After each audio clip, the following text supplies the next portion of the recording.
السلام علیکم ورحمۃ اللہ وبرکاتہ۔ بسم اللہ الرحمن الرحیم۔ اللہ المستعان۔ عزیز دوستو، عزیز طلباء طالبات، آج ہم اسم مشتق کی اقسام کے متعلق گفتگو کریں گے۔ اسم مشتق کی 5 اقسام ہیں: اسم فاعل، اسم مفعول، اسم حالیہ، اسم معاوضہ، اسم حاصل مصدر۔ لہذا ہم شروع کرتے ہیں اسم مشتق کی اقسام۔ آج جو ہمارا لیکچر ہوگا اس کے اندر صرف اسم ان سب کی جو ہے وہ تعریفیں اور کچھ مثالوں کے ذریعے سے آپ کو بات سمجھانے کی کوشش کریں گے۔ تو جو ہمارا اگلا لیکچر ہوگا اس میں اسم فاعل کی اقسام اور اس کی مکمل تفصیل جو ہے وہ آپ کو بتائی جائے گی۔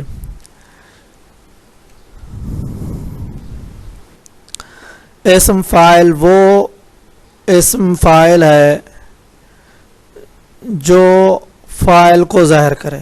اسم فاعل وہ اسم فاعل ہے جو فاعل کو ظاہر کرے، یعنی فاعل کہتے ہیں کام کرنے والے کو، جو فاعل کو ظاہر کرے۔ جیسے سلیم لکھنے والا، اب لکھنے والا یہ ظاہر کر رہا ہے اسم فاعل کو۔ اسم فاعل کیا ہے؟ وہ سلیم ہے، یعنی کہ سلیم کا جو صفت ہے لکھنے والے، اس کی صفت کو جو ہے وہ ظاہر کر رہا ہے، اسے اسم فاعل کہتے ہیں۔ جیسے مقیم ٹھہرنے والا، اب مقیم کے لیے جو علامت ہے یا جو اس کے لیے صفت کو ظاہر کیا جا رہا ہے وہ ٹھہرنے والا ہے، تو یہ اسم فاعل بنے گا۔ ملازم سفر کرنے والا، اب اس کے اندر جو ہے وہ فاعل کو جو ہے وہ ظاہر کیا جا رہا ہے۔ گویا کہ اسم فاعل وہ ہوتا ہے جو فاعل کو ظاہر کرے، اسے اسم فاعل کہتے ہیں۔ اسم مفعول وہ اسم مشتق ہے جو کسی کا مفعول ہونا ظاہر کرے، یعنی وہ مفعول ہونے کو ظاہر کرے، اسے اسم مفعول کہتے ہیں۔ جیسے لکھا ہوا خط، اب خط کی جو حالت ہے، ٹھیک ہے، لکھے ہونے کی، وہ اسم مفعول وہ مفعولی حالت کو جو ہے وہ ظاہر کر رہا ہے، اسے اسم مفعول کہتے ہیں۔ پڑھا ہوا سبق، اب سبق جو ہے پڑھا ہوا، اب اس کے اندر جو مفعول ہے، ٹھیک ہے، پڑھا ہوا ہونا، تو اس کے وہ جو ہے اس کو ظاہر کر رہا ہے۔ کھایا ہوا کھانا، اس کے اندر بھی وہی بات ہے کہ اس میں مفعول کو ظاہر کیا جا رہا ہے۔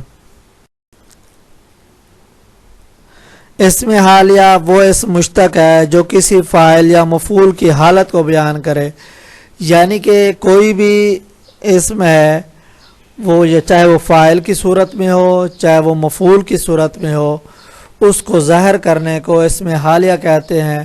اس کا مثال دیکھیں، سلیم روتا ہوا آیا۔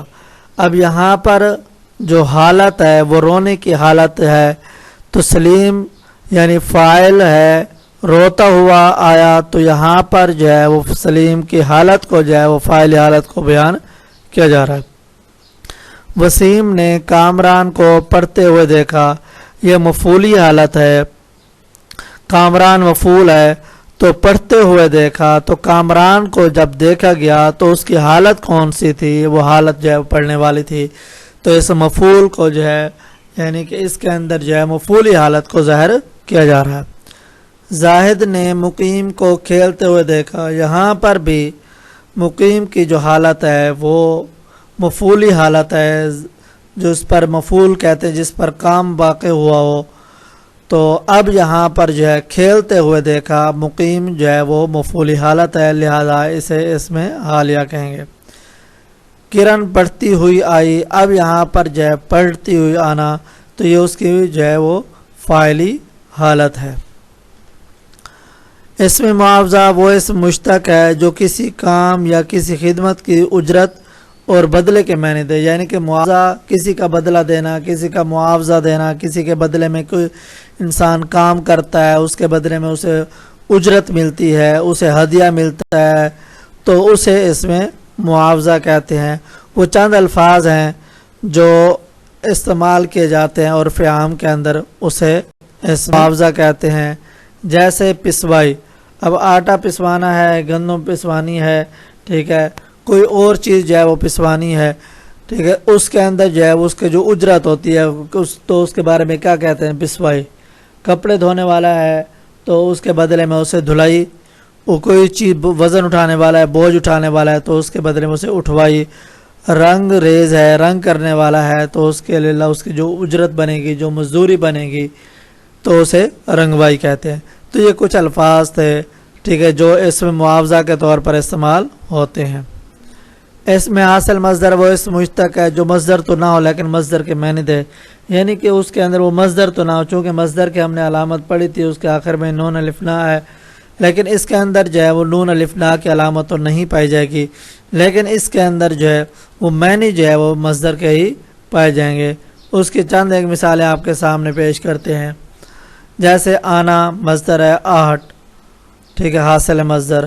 دبانا، دیکھو ان مصدر کے اندر نون الف نا آ رہا ہے، لیکن اگر حاصل مصدر جو ہے اس کے لیے جو ہے کچھ قاعدے ہیں، ٹھیک ہے، وہ ہم انشاءاللہ بعد میں کسی ویڈیو کے اندر جو ہے آپ کو اس کے بارے میں تفصیل کے ساتھ بتائیں گے کہ کیا کیا بعض جگہوں پہ الف نون ہٹا دیا جاتا ہے، بعض جگہوں پہ الف لگا دیا جاتا ہے، اور بعض جگہوں پہ جو ہے حمزہ وہ لگا دیا جاتا ہے، حمزہ یہ لگا دیا جاتا ہے. تو یعنی کہ یہ مختلف طریقے ہیں. تو بہرحال یہ ہے کہ اس کے اندر جو ہے وہ ایک تفصیل کے ساتھ جو ہے ہمارا تقریباً جو 4-5 منٹ کا ویڈیو بنے گی تو ہم آپ کو بتائیں گے اس کے اندر. تو حاصل مصدر جیسے لڑنا مصدر ہے اور لڑائی حاصل مصدر ہے، ملانا یہ مصدر ہے اور ملاوٹ حاصل مصدر ہے. تو امید ہے آپ کو یہ ہماری باتیں سمجھ آئی ہوں گی. اللہ حافظ.